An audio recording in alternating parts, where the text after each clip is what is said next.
तो गाइस फिर से मिलते हैं एक नए शॉर्ट पे जो कि ट्रिक और डेसिमल मल्टीप्लिकेशन। ठीक है, मुझे पता है कि आज भी कई से बच्चे होते हैं जिनको डेसिमल का मल्टीप्लिकेशन आता नहीं। जहां डेसिमल आ गया, जहां फ्रैक्शन आ गया, दिमाग बंद, खत्म। तो आ जाओ यहाँ पे, चलो देख लेते हैं कि डेसिमल का मल्टीप्लिकेशन कैसे किया जाता है। ठीक है, जैसे मान लो भाई आप लोगों को आ गया कि सपोज मान लो कि बोला 2.3 का मल्टीप्लाई आप लोग करिए 1.1, ऐसा कुछ आ गया, आया 2.3 का मल्टीप्लाई करिए 1.1। ठीक है, तो आप लोग क्या करेंगे, सबसे पहले उस समय आप लोग भूल जाओ कि हमारे पास कोई डेसिमल है, कुछ भी मत याद रखो, डेसिमल है या भी मतलब। ठीक है, चलो भूल गए। ठीक है, तो ये 23 और ये 11 दिख रहा है। ठीक है, समझिए अब 23 और 11 को करना है मल्टीप्लाई, तो 23 और 11 का मल्टीप्लाई। अब इसको मैं अगर आप लोगों को मल्टीप्लिकेशन सीखना है तो वो दूसरे शॉर्ट्स में लिखना, पर अगर 23 और 11 को मल्टीप्लाई करेंगे तो आप लोगों को जब मल्टीप्लाई करोगे तो आंसर मिलेगा 253। कितना मिलेगा? 253। आप लोगों को अगर सीखना है मल्टीप्लिकेशन की शॉर्ट ट्रिक्स तो वो अगले वीडियो पे देखिए। ठीक है, तो देखो ये हो गया 253। अब एक बात बताओ कि आपके पास डेसिमल कितने नंबर के बाद है? देखो यहाँ से एक नंबर और यहाँ से एक, दो नंबर हो गए। कितने नंबर के बाद है? 2 नंबर के बाद। तो यहाँ पर भी 2 नंबर के बाद डेसिमल होगा, तो क्या हो गया 3, ये 1 नंबर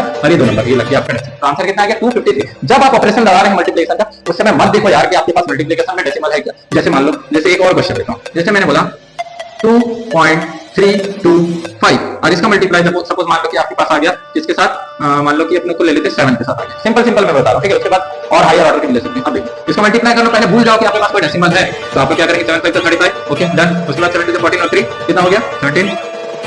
उसके बाद 7 3 21 22 और ये हो गया 16, ये हो गया 16275। ये हुआ इसका मल्टीप्लाई। अब आप लोग बस सिंपली ये देख लो, इधर पर डेसिमल है नहीं है, यहाँ पर है 1 2 3 के बाद कितने बाद है? 3 नंबर के बाद आप आ जाओ और यहाँ पर 3 नंबर के बाद डेसिमल लगा। ठीक है डन। एक लास्ट और क्वेश्चन, एक और क्वेश्चन लेते हैं हम लोग। जैसे मान लो कि मैंने बोला 5.1 इंटू, मान लीजिए कि मैंने बोला 22.5, ये एक नंबर आ गया। ठीक है, उस समय भी आप लोगों को ये याद रखना है कि आप लोगों को यहाँ पर डेसिमल को देखना ही नहीं है। डेसिमल को क्यों देख रहे हो भाई, बाद में कर सकते हैं ना आप लोग इसके लिए। ठीक है, तो 51 का मल्टीप्लाई किससे करना है? 225 से करना है, बस ये सोच रहा हूँ। ठीक है, तो जैसे 51 का मल्टीप्लाई 225 से मल्टीप्लाई करना चालू करो तो थोड़ी देर में समझ लो 55 है और ये क्या है? ये 225 है। अब इसका मल्टीप्लाई कर लो आप लोग, इसका आंसर जो आएगा।